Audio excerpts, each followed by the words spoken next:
Donné l'idée de ce film et pourquoi avoir parlé de Euromaidan en particulier, qu'on a d'ailleurs souvent tendance à confondre avec la Révolution orange Ouais. et qui est moins connue, me semble-t-il. Alors, en fait, j'ai commencé par faire des courts-métrages dans le milieu des conservatoires, qui est un univers que je connais bien parce que j'étais au conservatoire à Lyon de musique classique. Et, et dans le documentaire que j'ai fait juste après l'école de cinéma, que j'ai fait à Lausanne, j'ai filmé une violoniste qui m'a raconté en marge de tournage comment elle est arrivée en Suisse pour ses études juste avant le début de la Révolution.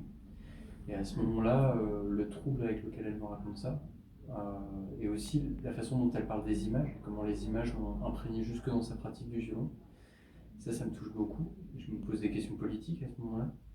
Et je trouve avec son histoire à elle un peu la jonction entre les différents motifs qui m'intéressaient pour ce premier film, c'est-à-dire à la fois continuer de travailler sur la passion d'une adolescente, sur le corps en action, mais aussi mettre face à face cet enjeu-là individuel et intime avec des enjeux collectifs.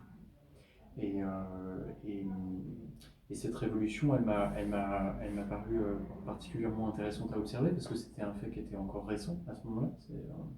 On était 2 ans après. Et, et, et c'est des manifestantes et des manifestants de tous bords politiques qui se mettent d'accord pour bloquer la place. Et de là où on était en Suisse et en France, je me rendais compte aussi que depuis, on en parlait toutes les semaines de l'Ukraine, alors qu'avant, on n'en parlait pas.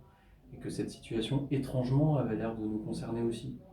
Et donc moi, je suis parti de cette sensation-là, et avec l'idée que si cette histoire, elle m'avait touché, c'est qu'elle peut être transmise au-delà du contexte ukrainien, mais que pour la raconter correctement, il fallait être le plus spécifique possible à cette histoire. Donc, très vite, je suis allé là-bas et j'ai eu une démarche assez proche de documentaire finalement, où je me suis entouré d'interlocutrices et d'interlocuteurs, une historienne, une sociologue, un cinéaste, et notamment le cinéaste Artem Yurchenko qui m'a vraiment accompagné du début de l'écriture jusqu'à la fin du mixage, quoi, et qui a eu un rôle de, comme partenaire de recherche très important. Vous êtes allé là-bas en quelle année? En 2016, fin 2016, je commençais à 2016. y aller. Ouais. J'ai commencé à écrire le film début 2016 et très vite je suis allé et en Ukraine et dans des centres olympiques, que ce soit en Suisse ou à Kiev. Ouais, ça demandait beaucoup de travail en amont, quoi. Ouais, c'est ce que je voulais. Ouais. Je voulais. Enfin, j'avais aussi travaillé sur la danse classique avant. Et là, j'avais envie de travailler sur quelque chose que, comme je partais de zéro sur l'Ukraine, j'avais aussi envie que la passion de mon personnage soit quelque chose que je connaisse pas au départ et que moi-même je sois obligé d'appréhender dès le début, enfin du début, disons. Et, et voilà, moi, tout de suite, quand j'ai découvert la gymnastique, par exemple, ça m'a paru évident parce que c'est un sport qui est à la fois individuel et collectif, qui engage tellement le corps et qui me permettait de créer des points de tension, par exemple, entre le son de Maïdan et le son de la gym, entre la physicalité de ces deux univers-là, qui rentrent en tension et c'est ça qui se passe pour le personnage d'Olga, qui ne peut pas revenir à la gym sans quelque part être accompagné par la révolution. Je suis à distance. Et le personnage de la mère, qui est donc journaliste, Ouais. est-ce qu'il vous a été comment dire, inspiré par quelqu'un de réel aussi ou Oui, comment vous l'avez choisi en fait? en fait, il y a eu différentes sources d'inspiration pour vraiment sur tout ce qui touchait à l'intimité de ce personnage, de son rapport à sa fille. En fait, moi, j'ai rencontré plein de journalistes là-bas.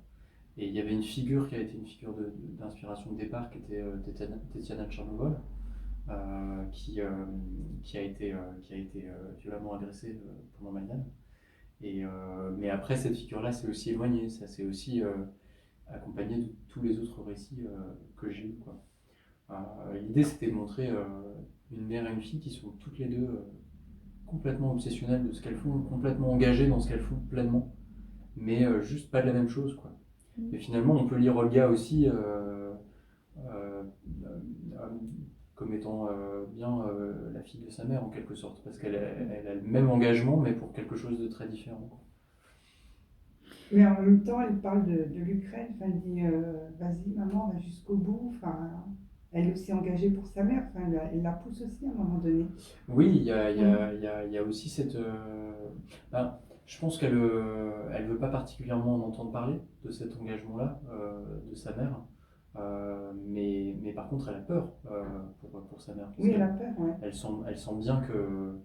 Mais c'est toute la tension sur ce personnage d'Olga, c'est-à-dire c'est pas quelqu'un qui fait la révolution, ni qui lui-même a immédiatement un Mm. engagement, c'est quelqu'un qui ne peut pas en être, et qui du coup a toutes les raisons de s'inquiéter, et alors qu'elle voulait juste être gymnaste. Et c'est comment elle, c'est pas seulement se rendre compte qu'il y a un événement loin de là où on est, qui est un événement politique et qui t'embarque, c'est aussi à quel point, en t'embarquant, tu comprends que ta propre pratique, elle est politique. Et Olga, elle se rend bien compte que la gymnastique elle-même est pas hors du politique. Euh, voilà. Comment est-ce que vous avez découvert la jeune femme qui joue le rôle d'Olga et d'ailleurs comment est-ce que vous avez casté pour les personnages des gymnastes?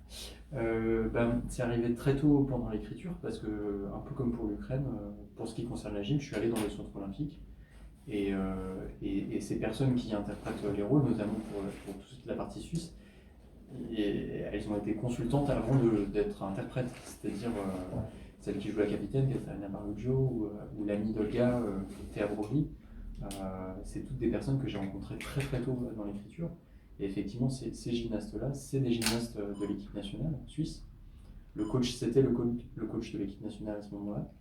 Et ce qui m'intéressait, c'était leur expérience, quoi. Les 30 heures d'entraînement par semaine, le fait d'être projeté dans les championnats devant des milliers de personnes, de vivre sans leurs parents. Enfin voilà, c'était ce type d'expérience-là que j'avais pas du tout envie, au-delà même des figures et des capacités physiques qu'elles ont, qui sont complètement incroyables, et des habitudes, tous les gestes que ça a aussi. C'était cette expérience-là que j'avais pas envie de reproduire pour de faux avec des interprètes professionnels. Finalement, c'était plus facile de travailler avec des athlètes professionnels qu'avec des actrices professionnelles. Et Olga, la première fois, je l'ai vue en 2016 au championnat européen. Elle était dans l'équipe nationale junior à ce moment-là. Et puis après, je suis allé la revoir en fait, au centre olympique en Ukraine. Et puis, je me rappelle bien parce qu'on avait été annoncé, donc les gens se retournaient. Et la seule qui se retournait pas, c'était Anastasia qui était hyper concentrée sur ce qu'elle faisait. Et déjà à ce moment-là, je sentais qu'elle avait une intensité hyper émouvante en fait, et que j'avais pas du tout envie de contrôler complètement. Et il fallait lui laisser beaucoup de place pour qu'elle puisse utiliser ses propres réactions et ses propres émotions. Et ça s'est passé comment pour le tournage, justement, concrètement, pour toutes les scènes de gymnastique et elle, justement, elle est devenue facilement comédienne. Enfin, comment ça s'est passé tout ça? C'était vraiment de la fiction, donc il y a eu beaucoup de répétitions sur la partie de ce que sont les scènes, de ce qui se joue en termes de tension dans les scènes. Il y a eu beaucoup de répétitions pour finalement s'assouplir au jeu et savoir ce que ça voulait dire d'entrer dans une situation qui n'est pas la vraie vie. Mais c'était autant des répétitions pour elle que pour moi. C'était à moi d'apprendre à savoir comment lui parler, trouver les mots justes. Donc au fond, j'ai répété aussi pour moi, parfois plus que pour elle. Et pour les séquences de gymnastique, en fait, il s'agissait d'être vraiment à l'écoute de ce que ça veut dire le rythme d'un entraînement. Par exemple, le corps ne doit pas refroidir, parce que c'est là ça peut devenir dangereux. Donc on préférait toujours faire des longues prises où on recommençait la scène. C'était parfois des prises de 10-15 minutes où on jouait 3, 4, 5 fois la scène, avec des indications pendant les remises en place, parfois en direct du jeu, pour que le corps puisse rester chaud et qu'elle puisse enchaîner en fait, ce qui était plus pratique pour elle à leur demande que de s'arrêter comme on fait traditionnellement à la fin de chaque prise, quoi. Vous avez rencontré plusieurs journalistes là-bas? Oui, pendant les recherches d'écriture, vous voulez dire? Oui, oui, oui. Et alors, qu'est-ce qu'il disait un peu sur la situation du pays? Est-ce qu'il croyait vraiment à ce que le pays devienne libre? Enfin, quel était un peu leur état d'esprit à ce Ben, moment-là? moi, ce que j'ai senti, c'est que c'est assez facile de rencontrer des gens qui ne sont pas d'accord les uns avec les autres sur leur analyse du pays et de comment ça se passe maintenant. Après, ce sur quoi on me proposait de faire attention, c'est que même si la situation elle est très compliquée, puisqu'après après la Révolution, il y a eu l'annexion de la Crimée par la Russie, il y a eu la guerre dans le Donbass, et c'est des histoires qui continuent d'être très présentes pour les gens là-bas. Ça continue en fait, cette situation. Malgré ça, il y a eu un vrai renouveau aussi. Il y a une vraie vie politique, notamment à Kiev. Il y a beaucoup d'associations, il y a les gens au fond sont très citoyens et citoyennes. Et il y a plein de choses qui ont changé. Enfin, voilà. Ce serait absolument faux, et ça c'est les gens là-bas qui le disent, de dire que rien n'a changé. Vous avez travaillé avec des images d'archives, il me semble, hein, Ouais. et donc comment est-ce que vous les avez intégrées à votre film? Comment vous les avez choisis? Enfin, vous avez dû en visionner énormément, j'imagine. Oui, ça s'est fait vraiment pendant tout le processus d'écriture finalement, parce que même au scénario, pour les commissions, pour financer le film, il faut faire lire le scénario, donc ces images elles devaient être présentes au scénario puisqu'elles ont vraiment toute une place dramaturgique. Donc c'est vrai que c'est un travail qui s'est fait sur toute la durée de l'écriture, de visionner ces images. En fait, toutes les images du film, elles sont sur YouTube, les images de la Révolution. Et après, nous, on est allé chercher les droits de chaque personne qui les avait faites pour être sûr que les personnes étaient d'accord, quoi. Mais moi, j'avais tout de suite été complètement happé par l'intensité et la physicalité, au fond, de ces images. Et je trouvais qu'elles portaient elles portaient en elles-mêmes le contexte, que du coup, il s'agissait de restituer dans le film, en respectant la chronologie, en donnant un minimum d'informations sur cet événement, pour le rendre spécifique. Et en même temps, il fallait voir à quel point, à cause des pixels, à cause des mouvements, c'est aussi les images les plus fantasmatiques du film.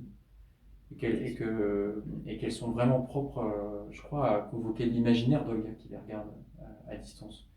Et j'espère l'imaginaire des spectateuristes.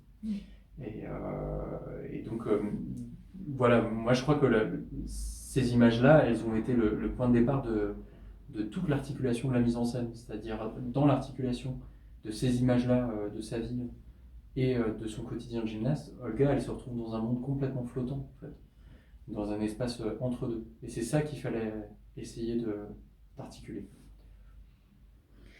Et est-ce que depuis, vous avez gardé des contacts avec vos comédiennes? Est-ce qu'elles continuent la gymnastique? Peut-être pas, mais Bien sûr, le cinéma? Oui, oui, j'ai plein de contacts en fait avec les gymnastes parce qu'elles présentent souvent le film avec moi. Et, et en fait, la plupart ont arrêté le sport de haut niveau l'année dernière.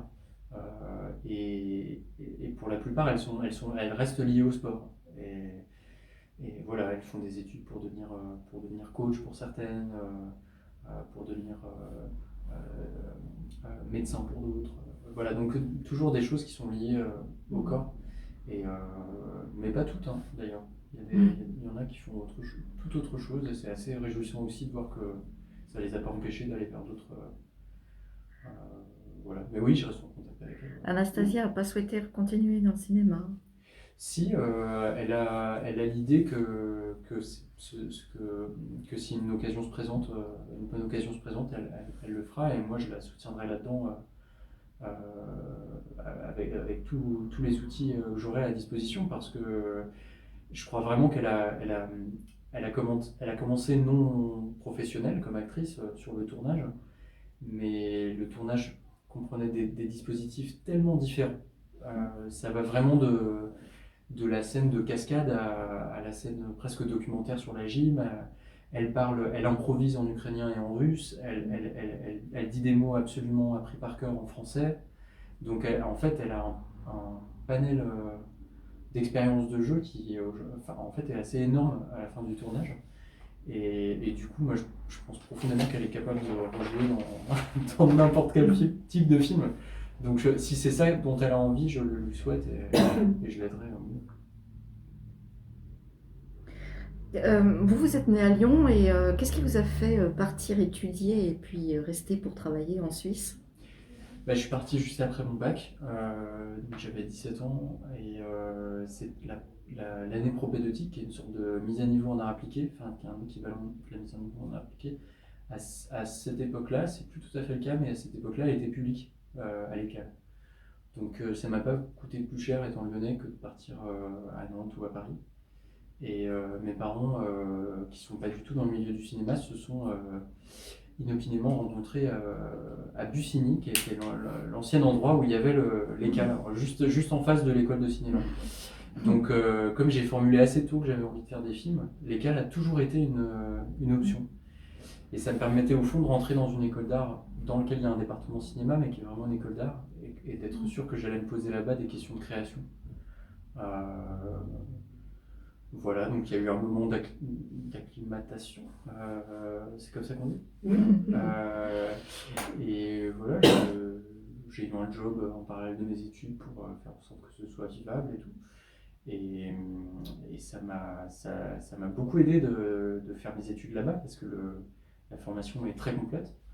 Et on propose aux producteurs romans d'accompagner les films de diplôme. Ils viennent à des pitchs, ils peuvent choisir s'ils ont envie d'accompagner. Et c'est comme ça que j'ai rencontré le producteur d'Olga, qui avait déjà coproduit mon film de diplôme et qui, après l'école, plutôt que voyant que j'avais envie de faire un master ou d'autres courts-métrages, m'a dit non, fais un long-métrage. Donc j'ai eu une chance inouïe de rencontrer quelqu'un qui m'a accordé cette confiance complètement incroyable, Jean-Marc Froleux, et qui en a fait mon métier. Donc c'est une chance incroyable d'avoir pu faire ces rencontres-là dans le cadre d'une école, quoi. Et après, vous avez un film en tête ou... Ouais. J'ai un film en tête qui sera dans un contexte géographique et historique complètement différent, avec beaucoup de garçons cette fois-ci. Et parce que c'est une façon d'aller observer les creux et les interstices de la masculinité. Et j'ai l'impression que c'est ça, voilà, c'est plutôt à cet endroit-là que j'ai envie d'aller maintenant sur le prochain projet. Là. Et c'est quoi, ce sera quoi le synopsis? On ne le dit pas. Je ne le dis pas encore. D'accord. On est vraiment en début d'écriture. C'est un projet que j'ai depuis longtemps, mais qui sera un film historique. Voilà, avec beaucoup d'adolescents. D'accord. Qui se tournera également en Suisse ou ailleurs? Ailleurs.